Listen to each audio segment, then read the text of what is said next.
Hello, this is Cindy with Hallelujah Homestead, and we're here at my friend Mandie's house.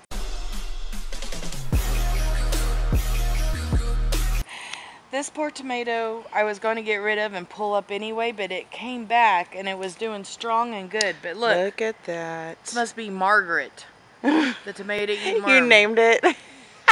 No, I just found her, but she looks like a Margaret. Okay. Would your viewers be really upset with me if I told you what I was going to do with her? Some might, but oh well. Some might use her for fish bait. Some might throw her in the trash. Some might throw her in the neighbor's yard, which I've been known to do. Some might squish them, which a lot of people do, but I can't do that because I can't stand the sound of it. Yeah. So we have turtles. Oh yeah. And they will eat her up. So I'm going to give this to our turtles. Okay. Because, like I said, the plant was coming back good, and I really haven't had a trouble with tomato damage worms, it did. But yeah. Ate all those leaves. Yeah. Margaret, bad worm. What is on this trellis here? That is my dragon eggs, and the cucumbers, right? Yes. Dragon egg cucumbers. Yes. They're our favorite cucumber ever. They don't, when they get so big like that, as long as you're not eating the seeds, which I keep the seeds to regrow, they're not a bad, I mean, they can get huge and they still aren't very bitter. They still taste like a cucumber, and they really are our favorite kind of cucumber. Over here I had a tomato, and it was called Clementine, and it's a cherry tomato. And it did awesome. I had a million tomatoes off of it, and it's still slowly making tomatoes, and the Mexican sour jerkins love that area. So they took over. And in my garden I have a lot of banana peppers. Some we let get ripe all the way to red, and some we pick when they're yellow. And so, because we eat a lot of banana peppers. Okay, if you don't want to see the worm getting eaten, then look away. They have not been watered or fed today because it's still early morning. They did have watermelon yesterday, and they do have zucchini. I'm giving it to Lee. This is Lee because he's a worm meat addict. Will he eat it pretty quick? Sometimes he's shy. This is a conquistador pepper. I always buy it at Atwood's. It always has a different picture than what it actually is, because I guess the company has the wrong picture, because there's two kinds of conquistador peppers, and I've got the one that's not what they use for a picture. But it's a beautiful pepper. It's not hot, and I use it in our stir fries, and it does produce pretty well. I like that one. Right here I had a tomato that I'd never grown before, and it was the Arkansas Traveler. And it did so wonderful early on, but it's pretty much dead. And then I remember seeing that when it was smaller and it wasn't taken over. And the jelly melons that I thought were Indians, I didn't know I had any jelly melons in here, because I thought I picked all my jelly melons last year, and then I guess we didn't, and then it tilled and it moved them everywhere. And then, so we have jelly melons that I didn't know. And there is a pepper hiding in there. It hasn't done so well, but of course it doesn't get very much sun now. But yeah. But this is a wicker basket for a chair, and I seen that and I was like, oh, I gotta have it for my garden. Yeah. Because I just love it. And next year I'm planning on to have more baby bed deals, which is mostly what I use. But this is just a purple hyacinth bean that we like to, that's pretty and makes beans, and I can trade seeds with it. This is a tomatillo, and it keeps falling over, but really they do so much better when they're on the ground crawling. I have some over there that are loaded with tomatillos that are also loaded with vines, so they were hard to see. In this row right here, I have some peppers that I've started that are just now getting big. Oh, that one's got peppers on it, but they're just now little bitty ones. Yeah, and they're just now making peppers. And over, see, I've learned something new. I've tried to grow this this blue Phileas, whatever pepper, for the last 3 years. And this year I got it to grow, and it's such a tiny pepper. I should have planted which it in plant part. is it? This one right here. Okay. And I should have planted it in a pot because they're so tiny. And there's my oranging okra. I'm going to start just picking the little ones now so it'll keep making, but the big ones that are on there I'm going to leave on there. This was a purple bumblebee tomato, and actually it was pretty loaded. The vines they just got long and stocky, but... And then over there I got an ugly ripe tomato. It's the first tomato that it's made. It's been a very rainy, weird year. And so some of my stuff has done really, really good and now is kapooting. And some of my stuff is just now starting like it would in the fall. And then right here I have my pink okra, which is related, all okra is related to the hibiscus family. But it makes a beautiful pink flower like your okra. I mean, different color than your okra. But it makes a cute little a little okra pot, and it's edible. Cool. Okay, what is this? I don't know how to pronounce it. It's that H-M-O-N-G, Hamong or whatever, yeah. Cucumber. And it's growing. It might make me some in the fall. But this tree right here probably gives it too much shade. I'm not sure. It could. I was going to cut it, but there was a robin's nest in it for most of the summer. Yeah. With a robin and her babies in it. Oh. And right here is a tomato leaf, or a potato leaf tomato. And it's also probably just not gotten very much sun. This one right here? Yeah, because it has not done very well at all. But I probably should have topped it out, and it might have bushed out. I've been gardening all my life, but I'm still learning every day.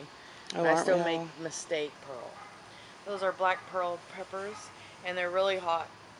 I won't eat them, but my kids thought it'd be funny to make each other eat them, and they were very hot according to them. They're so pretty. They're beautiful, and they're another one that would probably benefit from being in a pot or being topped out and making bushier, because as you can see, they're not bushy. Yeah, they don't really need support, it doesn't look like. And then right next to that is a mini eggplant, and we really love eggplants. This year I grew 3 different kinds, and they produced really well, and then they stopped, and then we had that cold front, and then they produced. They're all loaded again. Well, they all got some on them anyway. And then so hopefully this fall they'll just keep going. So next year I really think they're less temperamental than tomatoes. I might plant a lot more of those next year. So. And here's an example of a seed trade gone bad if you're into seed trading. Which doesn't matter. It's still making peppers, and we will eat them or fry them or give them away. But they were supposed to be one kind, and they're not. They turned out to be another. So if you know what kind this is, comment below and let us know what kind of pepper that is. It almost looks like some kind of, it almost looks like the banana peppers, but the way they're growing, I'd almost say is a chili of some sort, because my banana peppers don't really. But yes, I will say for seed trading, out of all the seeds I've traded and grew, only 2 of them were not what they were supposed to be. So, do you think people were just being dishonest, or do you think that they accidentally crossed them or mixed them up? Probably crossed them, or they got them mixed up. I don't think that they were seriously being, yeah. This is a tomato that just came up volunteer right here where I planted these big Bertha peppers, which are not doing so good, and something's eating them. But the tomato has lots of tomatoes on it, and I don't know what kind it is yet, because like I said, none of the fruit has really ripened yet. But it's got several on there. But it came up there, and it grew up through the little cage, and I was like, I'll just leave it. Why not? And then right next to that is some White Wonder cucumbers, and on the trellis, and it looks like there's lots of bees, so, and there's a couple of cucumbers on there. A lot of flowers. Then I have a bunch of little peppers that This is a Thai dragon, and I've already picked it several times. They're so tiny. Yes, and I accidentally got too close with the mower and blew a lot of things, and then the dang gopher came by and dug right next to it, and the plant leaned over. Oh man. It's seen better days. Still producing though. This tomato right here is a San Marcos, I believe. Anyway, it finally made a tomato, and when I was watering, I knocked it off. Oh no. Yeah. And then this tomato or pepper has finally started making peppers. It is a gypsy pepper. Overlooked that poor thing. And here's some more Big Bertha peppers. It's got one on it. It's a pretty plant. Here is some banana peppers that have just made like crazy, and they're hanging on. Then over there I have a classic eggplant, and that's the one we just keep eating. I make fried eggplant out of. It looks good. That's a pretty color. Parmesan. Mm-hmm. And then right next to that is a Sikkim cucumber. You have some on there? Sorry, I see yeah, a I little have one. 3. This is a cucumber. It's called Sikkim Kimm. Well, I spelled it wrong. Sorry. Like But anyway, that one's been on there a while because I'm gonna use it for seeds. But it's a cucumber that you can peel, and I would de-seed it. Little ones. And it's got all kinds of animal or bug life on it right now. I can see that. Sikkim. I got it there. Sikkim. Okay. Yes. And it's a good cucumber. It's one of our favorites. But it never has produced. I mean, it produces, and we still grow it every year. But it's never produced like they say it does.